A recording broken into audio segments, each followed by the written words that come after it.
Daily beloved brethren in Christ, loving greetings to you in the worthy, holy, and highly exalted name of our Lord and Savior Jesus Christ. Today, April 21st, 2024, Sunday, Holy Trinity Church Ministries presents Daily Manna. Today's subject, pure worship. Pure worship. Now let us open our Bibles and read a verse from Mark's Gospel, 11th chapter, 17th verse.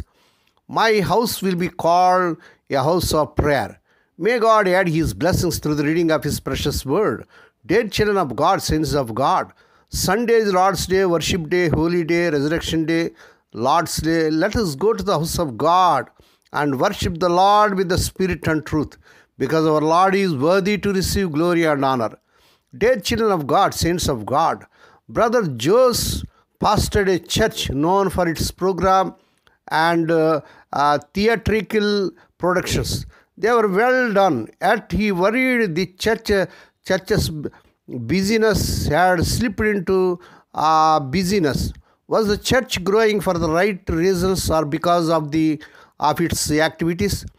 Pastor Jose wanted to find out, so he cancelled all extra church events for 1 year. His congregation would focus on being a living temple where people worshipped God. Praise God. Pastor Joseph's decision seems extreme until you notice what Lord Jesus did when He entered the temple's outer courts. The holy space that should have been full of simple prayers, worships, had become a flurry of worship business. Get your doves here, lily white as God requires. Lord Jesus overturned the merchants' tables and stopped those who bought their merchandise. Furious at what they were doing, he quoted Isaiah 56 chapter and Jeremiah 7 chapter. My house will be called a house of prayer for all nations, but you have made it a den of robbers. Mark's Gospel, 11th chapter, 17th verse.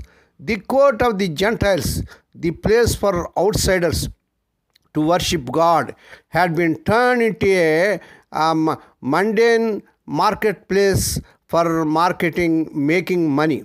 Once again I say, the court of the Gentiles, the place for outsiders to worship God, had been turned into a mundane marketplace for making money. There is nothing wrong with business or staying busy, but that's not the point of church. We are the living temple of God, and our main task is to worship the Lord Jesus Christ with spirit and truth. We likely won't need to flip over any tables as Lord Jesus did, but He may be calling us to do something equally drastic. Why do you attend church and meet with believers, dear child of God? What expectations of yours might you need to let the Spirit changes? May God bless these few words. Now let us pray. Dear Heavenly Father, Holy Father, we thank Thee and praise Thee for this Sunday, Lord's Day, Holy Day, Resurrection Day, to come to Thee and to worship Thee and prostrate before Thee. Father God, show us where our expectations of worship fail to please You. Help us see that it's all about You.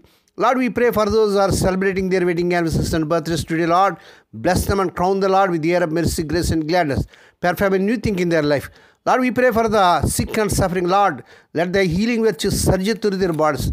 Touch them and heal them. Lord, we pray for those who are in great agony because of the loss of loved ones in their family. Spirit of the living God, Thou art the God of all comfort. Comfort them, console them.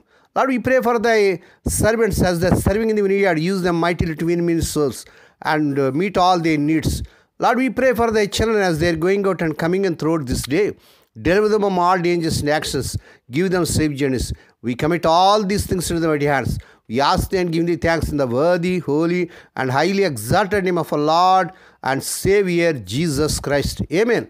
The Lord bless you and keep you. The Lord make His face to shine upon you and be gracious to you.